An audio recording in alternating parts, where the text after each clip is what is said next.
siya. Pero talagang nalalaman ko po how God moves in this church sapagkat sa pag-uumpisa pa lamang po ng worship, sa pag-aararo pa lamang ng worship team sa mga pusong ng makikinig, kitang-kita ko po how the worship songs and the messages na dinideliver dito po sa harapan ninyo are always connected and related. Pero hindi po nag-usap-usap ang mga speakers at ang worship team. Amen?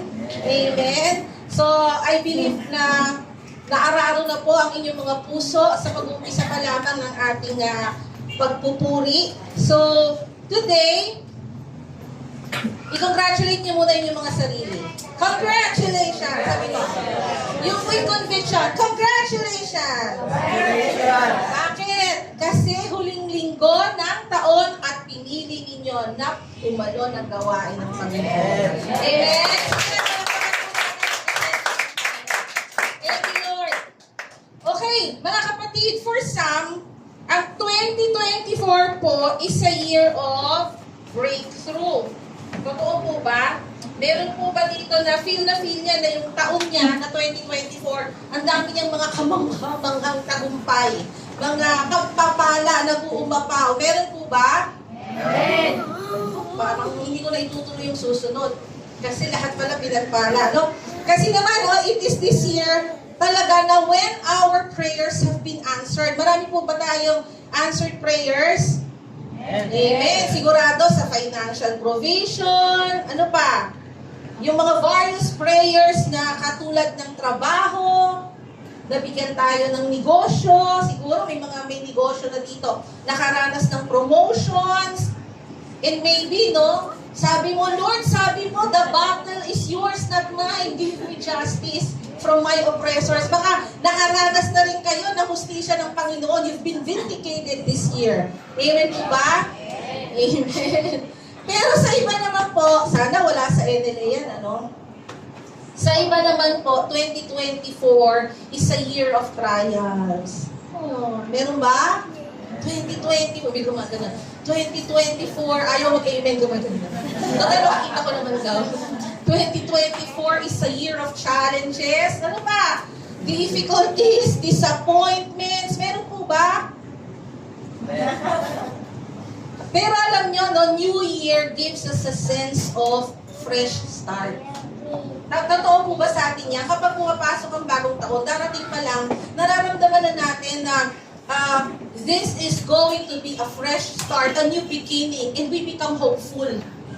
Amen? Hoping that the coming 2025 will be a better year in every area. Sino po ang hopeful that 2025 will be a better year for us sa lahat ng bahagi ng buhay natin? May it be in our health. Gusto natin huwag na tayo magkasakit, maging mga mahal natin sa buhay. Hoping also na better yung finances natin, Lord. I'm praying for a debt-free life. Sino po yung nananalangin ng debt-free life? Or even in the ministry, gusto po natin lumevel up. Hindi na ako kakanta lang ngayon, tugtog na rin ako. Diba? Wives, siguro po, you are praying na makasama nila yung mga asawa ninyo, no? And the singles dyan, no? O, na kayo mag-email, alam ko naman yan. Praying for their best. Baka ang dami nating singles dito, praying for their best.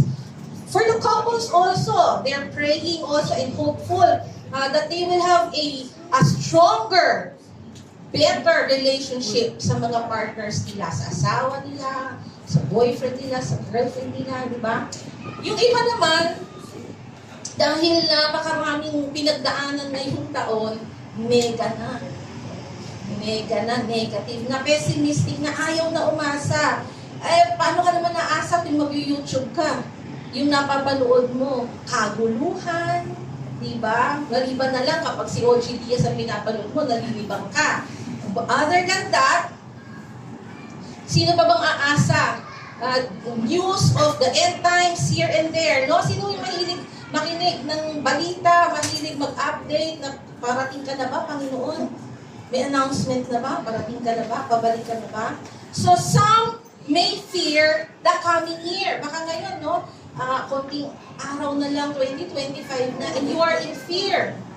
Maybe because bago pumasok po yung 2024, naging hopeful ka naman yung isang taon. Sino yung hopeful? December 2023. Oh Lord, 2024 will be a better year for me. And yet, may heartaches pagdating ng bagong taon. You've experienced brokenness, ano pa, afflictions, difficulties. Ang daming hamon na kinaharap. Hindi mo hamon. Hamon, ha? Alam ko, sa bagong taon, marami kayong hamon. Pero yung 2024, baka marami kayong hamon na kinaharap. Now we are entering 2025. Sabi ng iba dyan, bahala na nga kung anong gala ng bagong taon. Yung iba pa sabi, bahala na si Batman. Sino ang expression, hindi bahala na si Lord, kundi bahala na si Batman.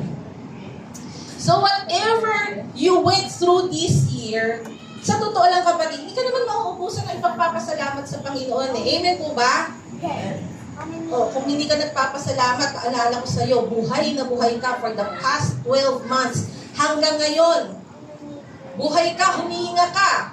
Pakitingnan mo yung katabi mo, baka nagpipretend lang na buhay yan. During the year, surely, hindi naging absent si Lord sa buhay mo. Hindi siya naging absent sa mga pangangailangan mo. Even now that you're here, nagising ka kaninang umaga, nakapagkapi ka pa nga, di ba? Nakapag-Milo ka pa. Nakapag-Ovaltine ka pa. Di ba? Safe and strong, you were able to come here. Just few of the many things of how God is evidently present and concerned with your life. Amen? Bakit naman kasi, sabi ng Joshua 1:9, He is with us wherever we go. Amen? In Proverbs 5:21, ang sabi, nakikita ng Panginoon ang lahat ng ating ginagawa. Saan man tayo naroroon, tinitingnan niya tayo. So if you are one of those planning, dreaming, hoping, or anticipating and expect mo na good things to come your way in the coming year, or one of those who will just let things be. Baka ikaw yung isa sa mga hayaan na nga. Hayaan na natin ang mga bagay-bagay. Sabi ng lumang kanta, sira-sira. Alam ba yun? Ako lang matanda. Sabi ng ibig sabihin nun, what will be, will be. Hindi ang ibig sabihin nun, sabi ng matatanda. Tama ba, di we? Kung anong mangyayari, mangyayari. Baka ikaw, gano'n ang kaisipan mo. Baka may haharap sa 2025 ng positibo at punong-puno ng pag-asa, meron din namang haharap ng whatever. Baka ikaw yun, ha? Baka ikaw yung ang attitude sa 2025. Whatever. Alam ko si Ate lang yung whatever. Kakahiya naman kung gagayahin yung bata, no? So, sino ka man sa dalawa? Puno ka ba ng pag-asa? O kay Batman ka umaasa? Only one thing is certain to all of us. Jesus prevails. Mananatili ang Panginoon. He will carry on. He will continue to exist. And what does this mean to all of us? Ano ibig sabihin nito para sa atin? Ibig sabihin po niyan, walang anumang pansamantala ang sigurado sa buhay natin sa darating na taon. Pero, kung ikaw po ay isa sa mga nagdesisyong paghariin si Kristo sa buhay mo, you stand on the rock that will not be shaken. Darating po ang bagyo ng buhay, pero hindi ka matitinag ng dalang hangin at tulad nito. There will always be difficulties. There will always be challenges. There will always be problems in our journey. But we will not be shaken by what we feel and see. Hindi tayo matitinag ng nararamdaman lang natin at nakikita ng mga mata natin. Instead, we will be encouraged by what we know. Ano ba yung nalalaman natin? That Jesus is with you always, even to the end of the age. Pangako na ni Jesus yan. Nasa atin siya, kahit matapos ang mundo. For He Himself had said, siya na mismo nagsabi, I will never leave you, nor forsake you. Si Jesus na ang nagsasabi sa iyo niyan. So whatever you have experienced this year, I believe na tinitingnan pa rin natin ang darating na bagong taon as a new beginning. Tama po ba? So, ang ibig sabihin sa nakararami, New Year's resolution is in. In pa ba yan sa inyo? O luma na yan? Baka old school lang ako, pero sino pa ba ang gumagawa ng New Year's resolution? Wala na. Wala nang gumagawa ng New Year's resolution. Oh, matanda na talaga ako kasi gumagawa ko ako ng New Year's resolution. Pero alam niyo po ba kung anong ibig sabihin ng resolution? It is your firm intention and decision to do or not to do something. Ibig sabihin, when you make a resolution, matibay ang pagpapasya mo na gawin o hindi na gawin ang isa o higit pang bagay. So, para sa akin, it's alright for you to make your New Year's resolution if that will help you live a better and stronger Christian life. Amen? And most of all, if you will bring Jesus with you in your resolution and let Him help you achieve. Let Jesus help you achieve the transformation that your resolution should bring you. Kasi kaya tayo gumagawa ng resolution dahil kailangan natin ng transformation. So we bring Jesus with our resolution because He is the only one who would help us bring that transformation na yung resolution natin na dapat ay daladala sa atin. So today, pwede po bang mag-share sa inyo ng New Year's resolution? This is not only for the new year, but for the coming years, for the rest of your Christian walk.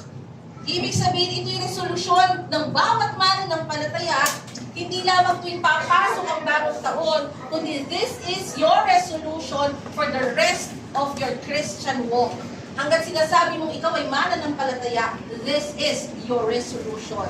Yung matindi mo at matibay na pagpapasya na ito ang gagawin ko. Amen? Resolution. Una, we resolve to remain.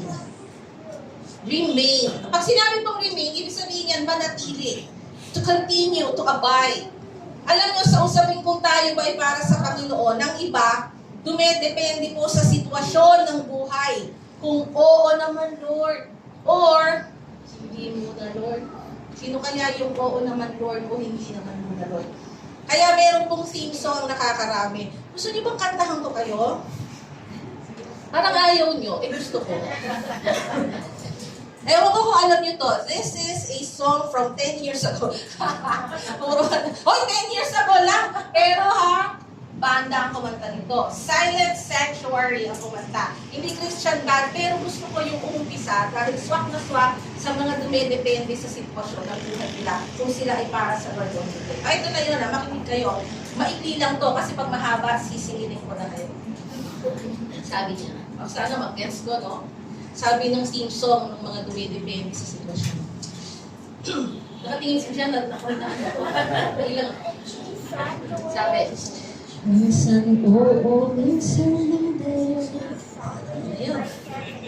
Minsan tama, minsan mali. Alam nga po. Umaabante, umaabante. Singin ko na kayo eh. Yun ang theme song niyo ba?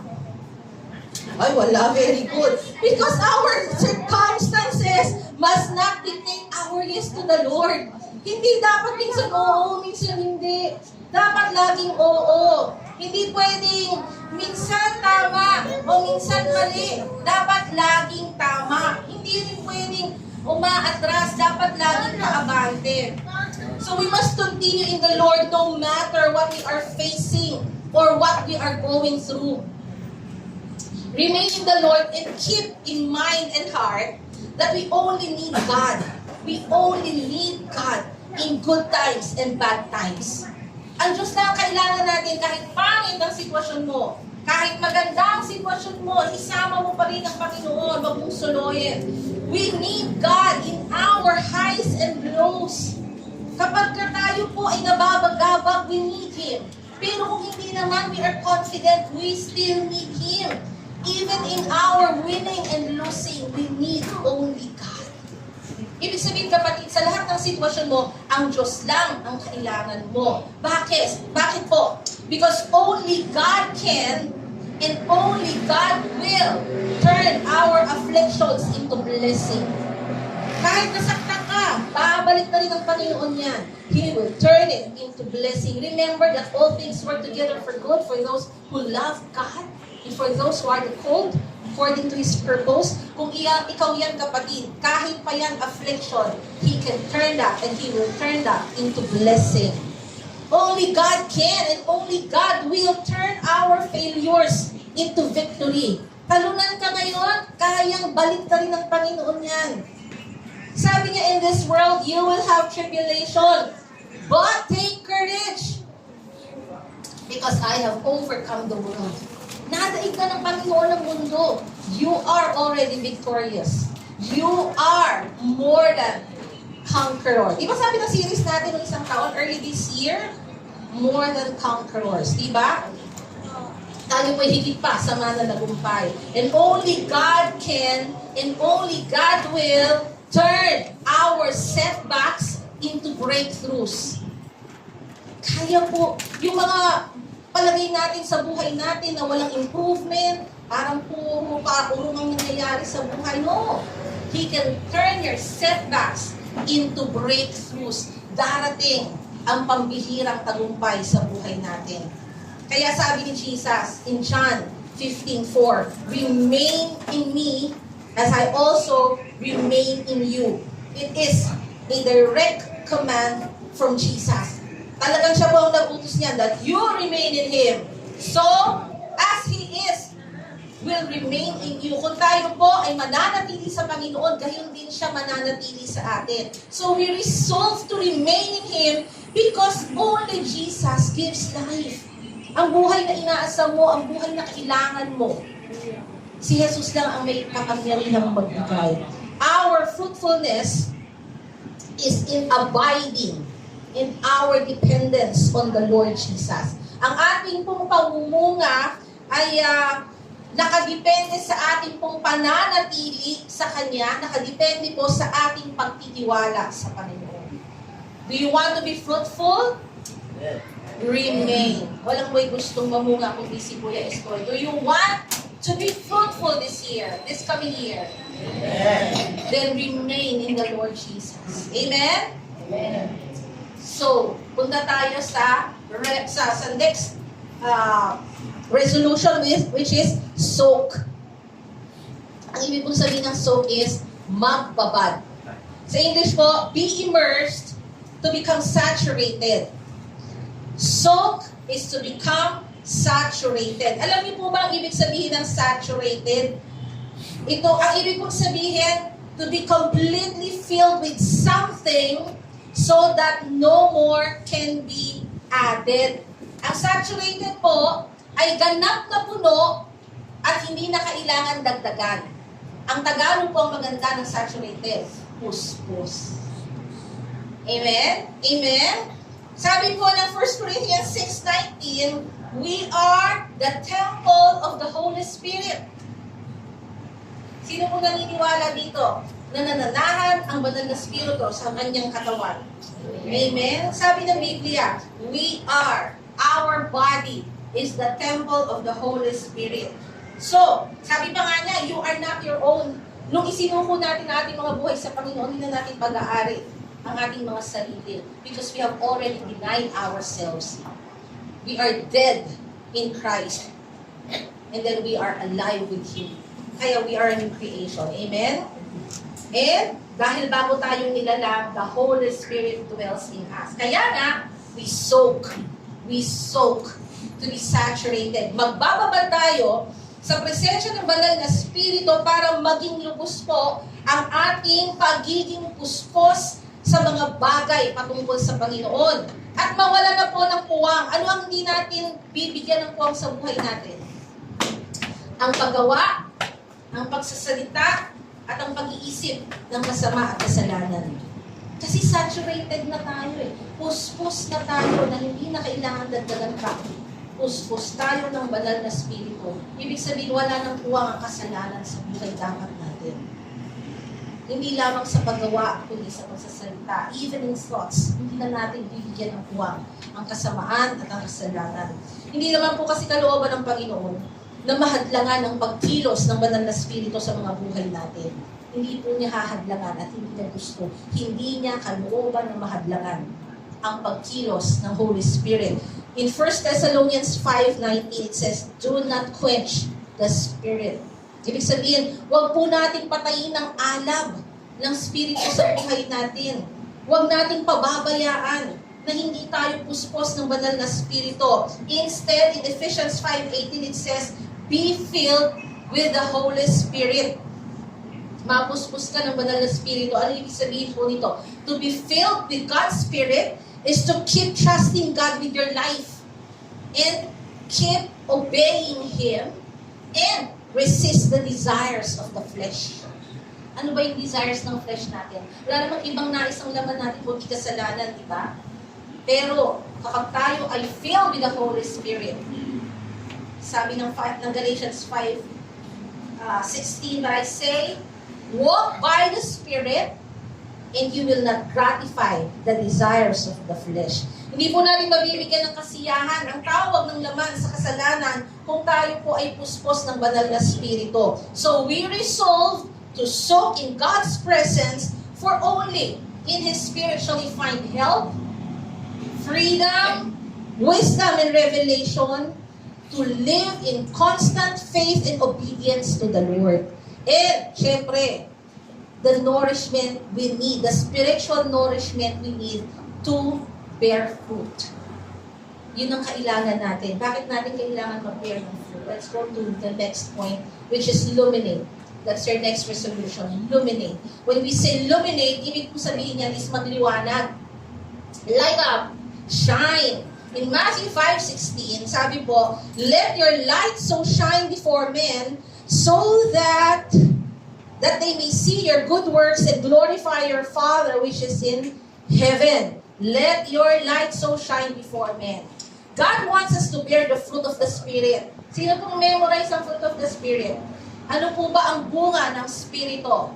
Love, joy, ano pa? Peace, patience, goodness, kindness, faithfulness, gentleness, and self-control. Read your Galatians 5:22-23. Diyan niyo po makikita yan. Bakit po kailangan namumunga tayo? Because this is the evidence that people will see in us. That God has set us apart. Kapag may bunga po ng Spirito ang mga buhay natin, makikita ng tao na siya nga. These people have been set apart by their God. Bakit po? Because we are no longer conformed to the ways of the world. Hindi na po tayo umaayon sa gawin ng mundo. Ano ba ang gawin ng mundo? Kasalanan, di ba? And they will see that we have been transformed by our God. Na bago itong mga taong na to ng Diyos nila. Kaya sabi ng Panginoon, let your light shine before men. Jesus is the light that must illuminate in us. Si Jesus po ang liwanag na dapat nagsishine sa buhay natin. It means people must see God in us. Dapat nakikita po ng mga tao ang Panginoon sa buhay natin. People must see God's compassion, His loving kindness, His goodness, His humility, His mercy, His forgiveness, even His generosity. Dapat nare-reflect sa buhay natin yan. Amen? So our goal, why do we need to illuminate? Because our goal is to establish a genuine, godly testimony. Kasi ang tawang nakatingin sa atin, di ba? That brings me to the next point. Bakit kailangan tayo mag-establish ng isang genuine, godly testimony? The next point is tighten. When we say tighten, ang ibig kong sabihin nito is paigtingin po, paigtingin, reinforce, make more secure, or make something stronger. Ano po yung paiigtingin natin? We tighten your testimony. We tighten, pinaiiting po natin ang ating testimony, ang patotoo po ng ating buhay. Isaiah 43:10 is a call for us to share our testimonies as witnesses tinatawag po tayo, sabi ng Isaiah 43:10, "You are my witnesses, declares the Lord, and my servant whom I have chosen, so that you may know and believe me and understand that I am He." This is a calling every Christian received from the Lord. Ito po ay pagtawag natin. Lahat po tayo ay tinawag ng Diyos to be witnesses to this world. So by sharing our testimonies, we bear witness that God is real. Kapag po kinukwento natin, isinishare, binabahagi po natin ang patotoo natin, ang ibinabahagi po natin ay yung Diyos natin ay totoo. He is who He said He is. Pinapatunayan po ng ating patotoo na totoo ang Diyos natin. Our God is real. He is who He said He is. Sino ba itong Diyos na sinasamba natin, na ibinabahagi natin? The compassionate God. The loving God. Whose saving grace is for all sa pipili ng pananampalataya. God's saving grace is available to all. If people will just choose faith, kayang-kaya nilang maranasan ang totoong Diyos na ito sa buhay nila. So we need to strengthen our testimony. Dahil hindi naman natin gustong mapahiya ang pangalan ng Panginoon. Amen? Sino gusto dito ang napapahiya ang pangalan ni Jesus sa buhay niya? Gone are the days when people would say, hindi naman yan born again, birth again. Huwag na ganun, wala nang ganun. Wala na rin naman akong naririnig na ganun. Lalo-lalo na sa mga taga-LLA. Ang iinit Nax. Amen? Amen? Tapos na ang panahon na tayo ay tinutuya na hindi born again, kundi burn again. Kasi tayo po it's either we will live the name of Jesus by the way we live, o ipapahiya natin siya. Kaya kailangan natin paigtingin ang ating patotoo. Kasi dala-dala po natin ang pangalan ni Jesus. Amen? We don't want to embarrass the name of the Lord kapag ang buhay po natin is contrary to the faith that we are professing. Okay? Puro salita, walang gawa. Diba? Huwag po nawa tayong matagpuan na Kristiyano lamang sa puso. Sana po laging nasa puso, hindi lang sa puso. Lalo-lalo na kapag wala ang matagpuan. At ikaw lang ang nasa kapitbahay mo. Wala namang taga-energy, pwede na akong magpakatotoo. Ano ba ang totoo sa buhay mo? Amen? My last point is onward. From resolution, we go onward. Ang ibig po sabihin nito is pasulong, to go forward. Alam na alam po natin that there is a race set before us. Meron po tayong race na tinatakbuhan, and God is expecting us to finish it. Inilagay po tayo ng Diyos sa race, at ang nais niya, tapusin natin to until ma-receive po natin sa dulo ang sinasabi ng Lord na well done, good and faithful servant. Sino gustong maka-receive mo? Diba? Well done, good and faithful servant. Well done, good and faithful servant. Well done. Ikaw pala yung nandito. Hindi mo sabihin na well done. Meron po bang tumatakbo ng ang takbo kasulong Tapos parang siya. Pero may tumatakbo po ba ng pag gano'n? Nakikita na po. Si Michael Jackson. Dance po yun, pastor. Hindi po siya tumatakbo. May nakita ako, yung uminom ng Arstro. Hindi, joke lang. Pang ano po yun? Pang rayuma. O matanda na naman. Hindi ako matanda sa lugar na ito. Mahilig na po ako mag-research ng tungkol sa matatanda. Wala po. Defense. Walang tumatakbo ng paurong. Diba? Weirdo naman ikaw, no? Ang hirap pala, kasi alam niyo yung mga tumatakbo ng paurong, ito ang dialogue. Ang hirap naman palang maging Christian. Daming bawal. Babalik na nga lang ako sa dating buhay. Walang bawal. Meron bang ganun sa LLA? Wala, Kasi walang kahirap-hirap ang magiging Kristiyano sa NLA. Amen po ba? Walang kahirap-hirap. Amen. Pero alam niyo po, ang isang determinadong atleta, ang tingin po niya laging nandoon sa goal niya, sa finish line. Along the way po, madadapa ang atleta kahit gano'n po siya kabilis o kagaling. He will get tired, he will stumble, he will fall. Pero dahil determinado po ang atleta, tatayo po yan, tatayo yan. He will run again, eyes on the goal. At ang goal lang is to finish. In Hebrews 12:1, ang sabi po sa atin, isang tabi na po natin ang lahat ng kabigatan na nagiging burden natin sa ating pagtakbo. Tanggalin na po natin sa buhay natin yung kasalanan kasi binibitag po tayo ng kasalanan, inaalipin niya tayo. Doon po tayo nahihirapang takbuhan ang race na mayroon tayo to the finish line. Sabi niya, let us run with endurance. Tumakbo tayo ng may katatagan. Tumakbo tayo ng may katatagan. God does not want us to be burdened po or dwell in the past. Na mag-dwell po tayo sa past kasi burden yan. Ano po ba yung mga past natin? Hurts, losses, ano meron sa past mo? Difficulties, discouragements, disappointments, or past sins and guilt. Kinuhon ka ba ng iyong mga nagdaang kasalanan? Hanggang ngayon, guilty ka.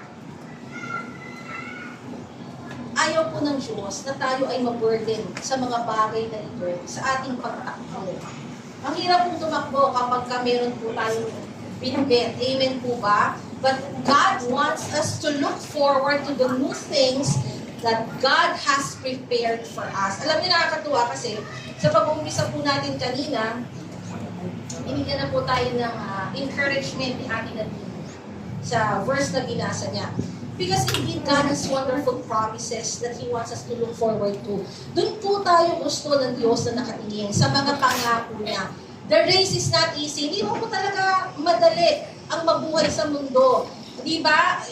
Andito pa po. Pag nasa mundo ka, surrounded pa rin po tayo ng kasalanan. Surrounded pa rin po tayo ng temptations. Surrounded pa rin po tayo ng difficulties, discouragements. The race is not easy. That's why daily, we need to deny ourselves.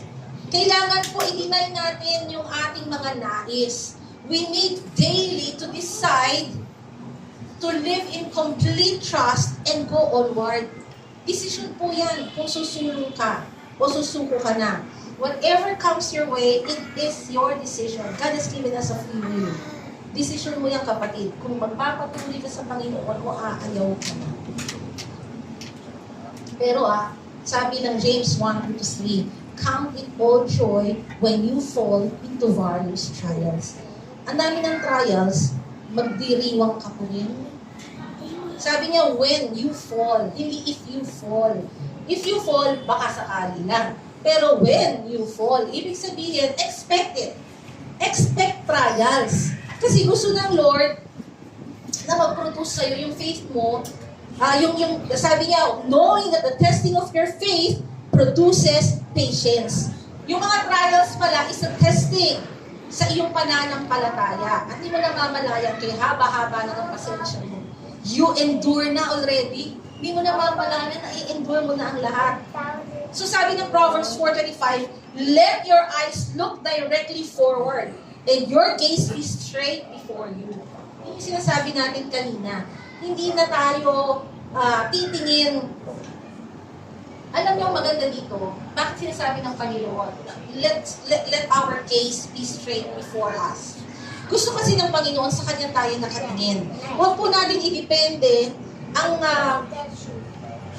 kalakasan ng ating pananampalataya o paghihina natin, yung pag tayo po ay natitisod, huwag natin yan i-base sa tao.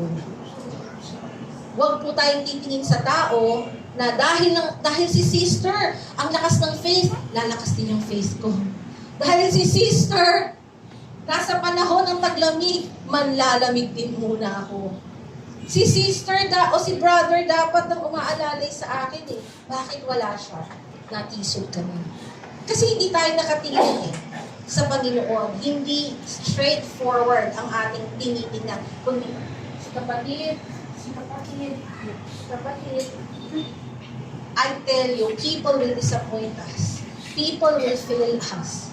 Kahit pa yan ay naturingang matatag ang pananampalataya, she may fail you. He he may fail you. Pero kapag sa Panginoon tayo nakatingin, kaya sabi nga ng Hebrews 12:2, looking unto Jesus, the author and finisher of our faith. Kasi gusto nga ni Lord sa kanya na. Bakit po? Being confident of this, that He who began, sabi po ng Philippians 1:6, that He who began a good work in you will carry it on to completion until the day of Christ Jesus. So, if we carry on, if we remain, if we soak, if we illuminate, ano ba? If we tighten, again, and move onward, anong nangyayari? Until the day of the Lord Jesus, He will complete the good work that He has done in our lives. Huwag niyo pong hayaan na ma-miss natin, na makumpleto ng Panginoon yung pagtawag niya sa atin. Hindi natin po mapipigilan ang takbo ng panahon. Hindi na po natin mapipigilan yan. Kung meron nga daw po tayong hindi kayang ibalik o hatakin, oras yan. Pag lumipas, lumipas na. Kung hindi pa dumarating, hantayin mo.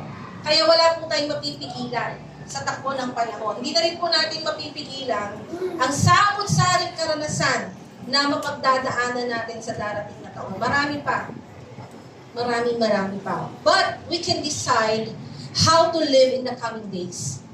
Nasa atin po ang pagdidesisyon paano natin ipamumuhay ang mga susunod na panahon ng buhay natin. We can choose what to do with the circumstances that God allows us to experience. Tayo po ang mamimili. Ano gagawin ko sa pinayagan ng Diyos na mapagdaanan ko? Will we allow these things to discourage us? Or we will take this as opportunities to grow in faith? Nasa iyo yan, kapatid. Ang alam ko lang, our God is the God of second chances. We don't need to wait for the new year to come. Di kailangan mag-antay tayo ng bagong taon to embrace the chances that He is giving. Kasi every day, He gives you that. He gives you that. Hebrews 3:15 says, today, if you hear His voice, do not harden your hearts as you did in the rebellion. Nung hindi pa po tayo umuoo sa Panginoon, we were rebellious. But now, when you hear His voice calling you, huwag ka nang magmatigas. Embrace the chances that God is giving you. Do not think that God has failed you this year. Huwag mong isipin na, itong taon naman na ito, puro kasamaan ng loob ang aking naranasan. Huwag niyo pong isipin that God has failed you. Huwag mo mong isipin, walang mangyayari sa darating ng mga panahon. Kasi nung bagong taon nga, asang-asa ako, pinaasa lang ako. Tao lang ang nagpapaasa, ang Diyos hindi. Kapag binigyan ka ng pag-asa ng Panginoon, He will do it. He will perform. He will manifest. Amen? God never did, and He will never fail you. What you went through this year will work out for good. Amen? Ano man po yung napagdaanan mo ngayong taon na to, yung iiwanan mo sa taong ito, eventually it will work out for good. Then you'll see the Lord's perfect will in your life. Alam niyo po, bakit sinabing all things work together for good? Ibig po sabihin, hindi lang yung magagandang bagay sa buhay mo. Kasama po yung pangit dyan. Alam niyo yung salitang synergy, ang ibig pong sabihin niyan, pinagsama-samang mga bagay, kahit pangit, ang kinakalabasan maganda. Sino pong nagbe-bake dito? Sino pong luto ng cake? Wala po. Po ako na naman, ang magkukwento paano i-bake. Pero hindi ako marunong mag-bake. Ang alam ko lang po, maraming ingredients, pero hindi lahat po ng ingredients ng cake masarap. Masarap po ba ang baking soda? Hindi, no? Masarap ba ang asin papakin? Hindi rin. Ano ba, hilaw na itlog, masarap bang kainin? Siguro kung nalason ka, tiisin mo, no? Kumain ka itlog. Ano pa yung ingredients niya? Ang tsokolate. Masarap ang tsokolate kung matamis, pero when you bake, mapait pa yung tsokolate na gagamitin. Pag titingnan niyo po yung ingredients, wala siguro yung chocolate chips lang, yung peanuts, yun lang ang mapapak mo pag nagbe-bake ka. Pero other ingredients, pangit po ang lasa niyan. Pero bakit paglabas mo ng cake, pagsama-sama mo na siyang lahat. Kasasarap. Kasasarap, sabi ng taga-Taytay. Bang sarap. Diba? Synergy.